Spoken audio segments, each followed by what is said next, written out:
I am the chairman. Please listen to me. So this hearing is not questioning the issuance of warrant. Yes, of I just finished this. It has a direct connection. Please, let me finish. Yeah. But please listen to me, please. First, what the purpose of this hearing is to determine if there is really overkill in the implementation of the warrant of arrest. Di pasukuin niyo si Pastor Kibuloy. Kaya nga nagkaroon tuloy ng warrant of arrest eh. Para po sa akin, alam niyo po kasi ang batas dapat sa konstitusyon ang linaw na ang isang tao na pinagbibintangan dapat ibigay natin ng full force na siya din naman ay mabigyan ng due process. Liliwanagin yan sa batas para ang lahat ng katapatan ng Pilipino ay napapangalagaan. Mr. Chair, wala akong interest dito. Hindi ko na makilala si Pastor Kibuloy eh. Ganito na pala ang hustisya natin sa Pilipinas. Mayaman yung kalaban ko. Mabilis akong nahuli. Of course, wala akong question. May warrant ako eh. Kaya pala kami ng sitwasyon ni Pastor ha. Sa akin, harapin ko lahat ng kaso dito sa Pilipinas. Huwag lang ICC. Correct. Wag lang ba? Ako magsasaga, di ba? Wag lang atin to. Kahit sinong korte dyan, file nyo dito. Basta dito lang sa Pilipinas. Huwag lang ICC. Sana sumuko na. Sabihin mo sa kliyente mo, sumuko na, Mr. Chair. Please, I'm just asking only as an officer of the court para maklaro. Precisely so that we can hear his side. At ito po'y nasa korte ngayon. Kaya nga sinabi ko, mas mabuti sumuko na siya, magpakita na siya, at siya rin nagsasabi nasa hearing ito para maklaro lahat. Of the DC, that goes into the very merits of the You case. will have your time, Attorney Torion. Yes, I know that. This is part of the transcript of the Senate. That is improper. Order. This is my speech. You cannot tell me what is improper. Yeah, order. Tapos ka na, sir? Okay na, sir? Hindi pa ho eh. Ha? Kakapasok lang na balita. Grabe, bistadong pinagtatanggol ng dalawang senador si Kibuloy, Senator Bato at Senator Robin. Natatakot kasi ang dalawa sa arrest order. Baka sila susunod na ma-warrant of arrest. Ayon kay Secretary Benhur Abalos, binasahan na ng korte si Kibuloy. Meron na siya ditong warrant of arrest. Huling-huli na namen kayo Senator Robin at Senator Bato. Wala na finish na kayo sa Senate. Ayon kay Abalos, pasukuin niyo si Pastor Kibuloy. Hindi yung ipagtatangol niyo abogado niya sa Senate, pinipigilan niyo magsalita si Abalos. Porque pareho niyo si Kibuloy na merong warrant of arrest. Alam namin takot kayo sa arrest order. Susunod na kayo sa mawa-warrant of arrest. Ang tanong dito sa mga nakikinig natin, kasi narinig ko yung mga nag-aano kanina tungkol sa pulis eh. Sana naman sa mga kababayan natin, let us place the things in its proper narrative. Ilagay natin sa tama. Ano yung tama? Kami po ay ginagawa na namin ang trabaho namin. DILG po ako, sinusupervise ko po ang kapulisan. Ang pulis po, nananahimik yan. Pero kailangan gawin nila ang trabaho nila, ang mag-serve ng warrant of arrest. Ano ba sinaserve nila rito? Tatlong bagay po. Number one, ito po ay galing mismo sa Davao Court, Branch 12 at sa Pasig RTC, Branch 159. Sa mga nakikinig po, kung ikaw ay magkakaso, kunyari kaming dalawa ni Attorney Bascuna, Abalos versus Bascuna. Maghihiring kami sa piskalya. At kung matalo si Bascuna, ang kalaban niya na ay ang people of the Philippines. Ang kalaban niya na ang mamamayan ng Pilipinas.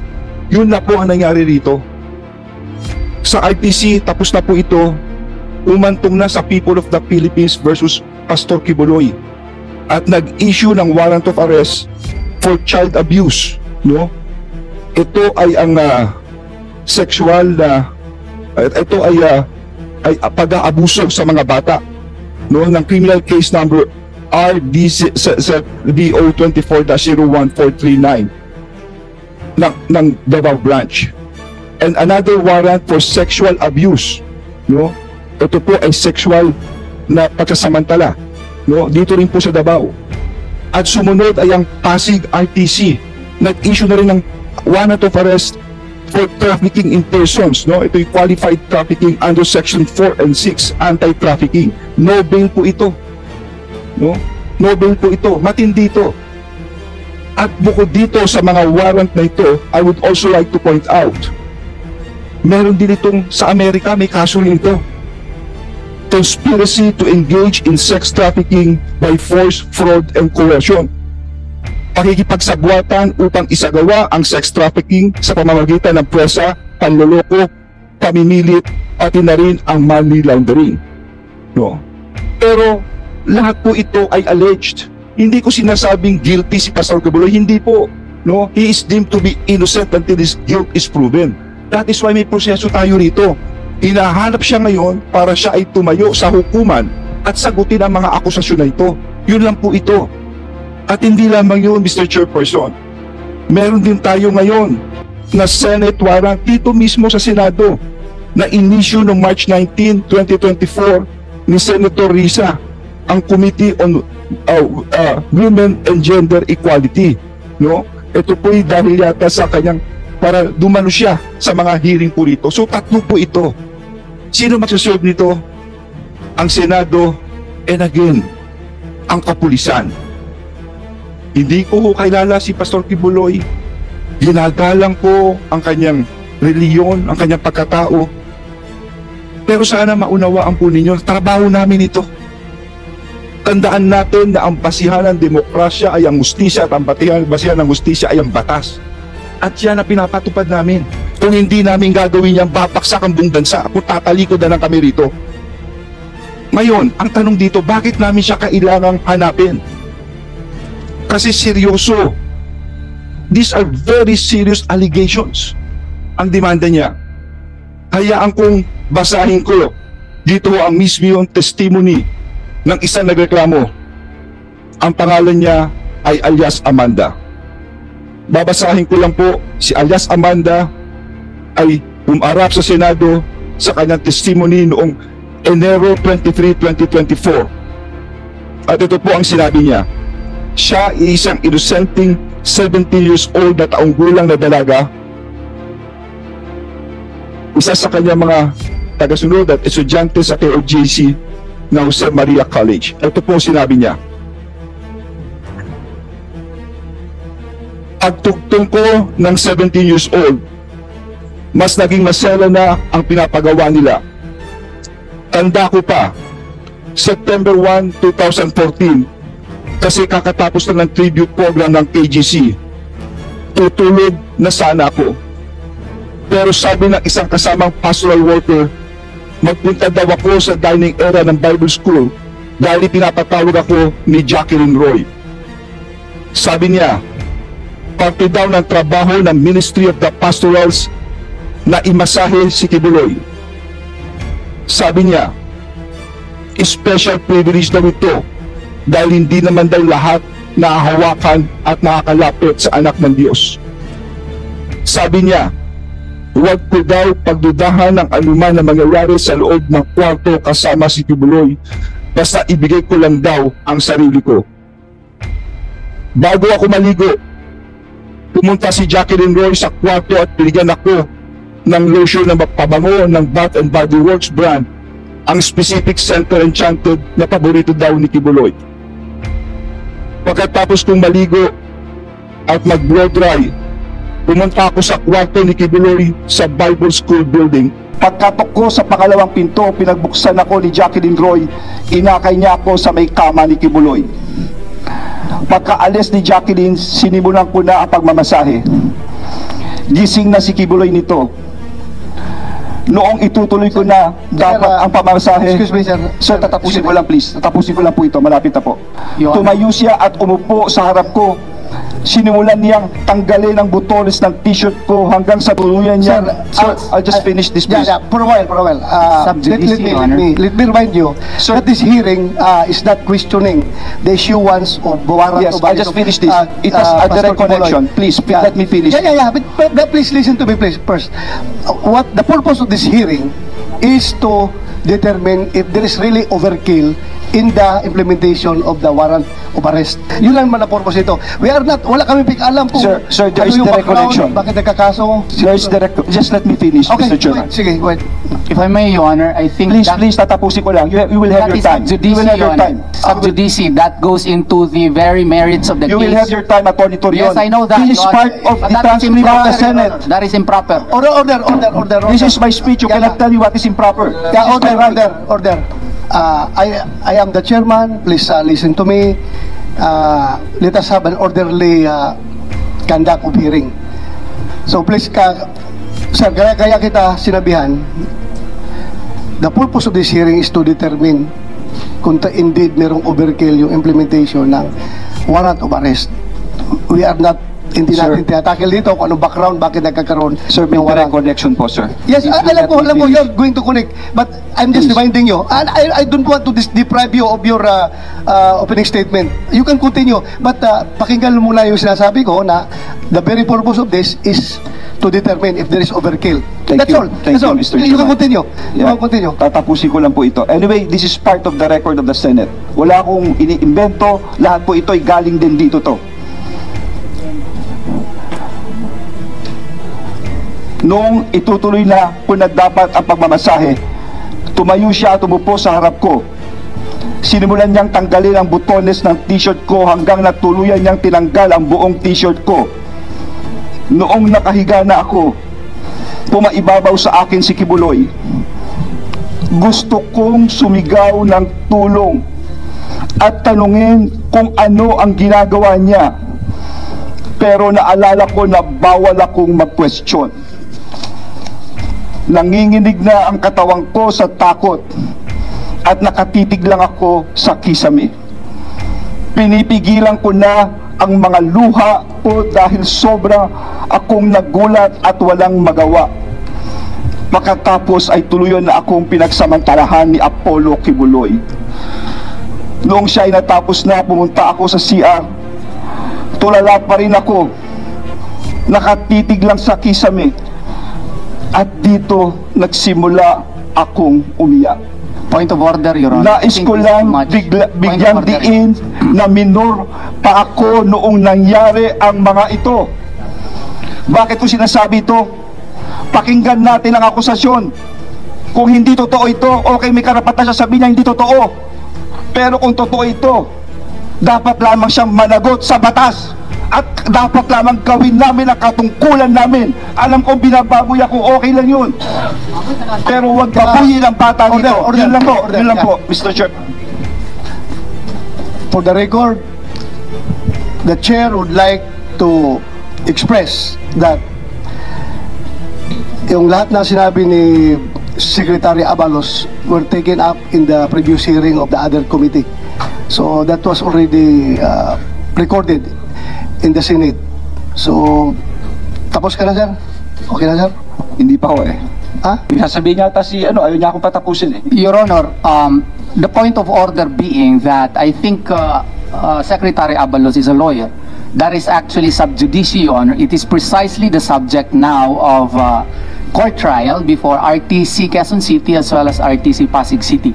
To quote directly from the declarations of an alleged complainant, Your Honor, would be delving into the merits of the case, which is no longer the issue in this case, because the issue in this case is whether or not there was excessive force in the implementation of the warrant of arrest. We are not into looking as to whether or not the allegations of one alias Amanda was true or not. That is subject within the jurisdiction of the court, because those cases have already been discussed and dismissed by the City Prosecution's Office of Davao City, and that has been pending before the Department of Justice for 4 years. Voila, it was resolved, and our motion for reconsideration now, Your Honor, is still pending before the DOJ, even if warrants of arrest have already been issued against my client. So it would be unfair, Your Honor, to quote direct from the allegations in the affidavits, because that is sub judice, Your Honor. Mr.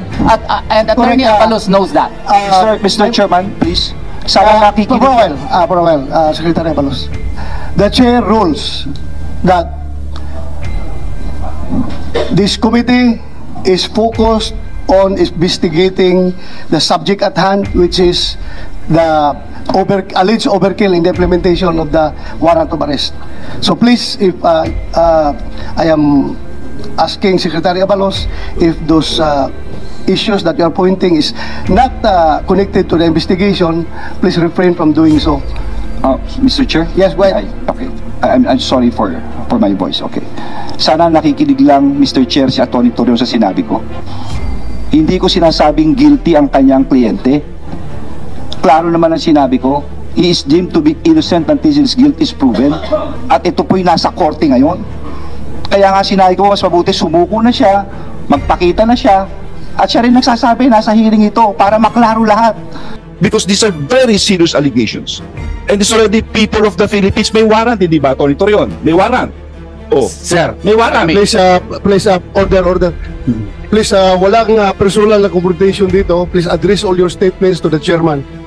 Lahat ng sasabihin ninyo, i-address nyo sa chairman and not to each other. If I may, Your Honor. If I may. Yes. The problem with the statements of Secretary Abalos, he being a lawyer, is that he quoted verbatim the allegations in the affidavit complaint, which is now actually on trial before two courts, Your Honor. So that is clearly improper because the issue in this case is not the validity, the truthfulness, veracity of the contents of the affidavit complaint. What we are talking here is whether or not the use of force employed by the PNP in the service of such warrant was excessive. So therefore, to quote verbatim the allegations in the affidavit complaint, I think Attorney Abalos knows that it is improper in a Senate proceeding. That is proper during the trial of the case, Your Honor. And that is also unfair on the part of Pastor Apollo C. Quiboloy, who cannot actually also state his portion. The fact that even the date September 1 of 2014 was not even the tribute to the king. It was actually August 29, 2014, and that in itself is untruthful. And the fact that she was allegedly forced, we could not say here that her father was in fact present during that time, and she did not even report that to his father or to her father, Your Honor. All of these matters, Your Honor, the merits of the case, specifically the actual allegations in the affidavit complaint, should not be stated because those are uncalled for and are not covered by the investigation of the Senate, Your Honor.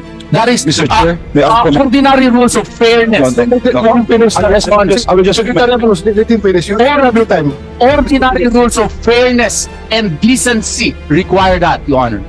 Mr. Chair, may I? Okay, you can respond, Secretary Abalos. Mr. Chair, sana nakikinig lang siya, no? I mean, lahat naman tayo may tenga at naka-record to. Klarong-klaro sinabi ko, hindi ko sinight yung nasa kaso. Ang sinight ko yung dito sa Senado mismo. Dito yung hearing ni Senator Ontiveros ang sinight ko.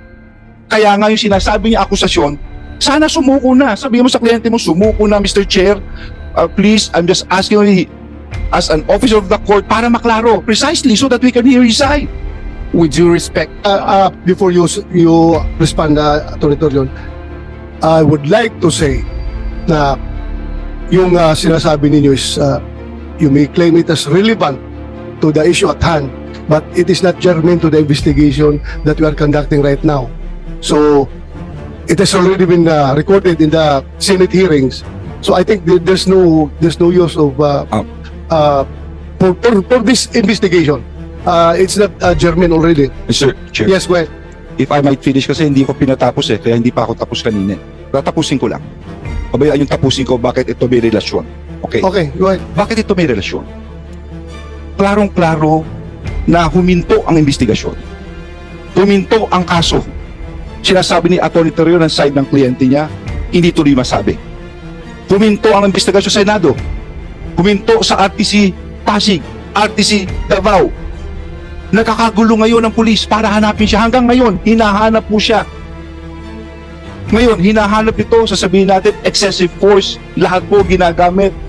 Masisisi ang pulis. Pero, dinidian ng pulis, hanapin si Pastor Quiboloy, hanapin siya.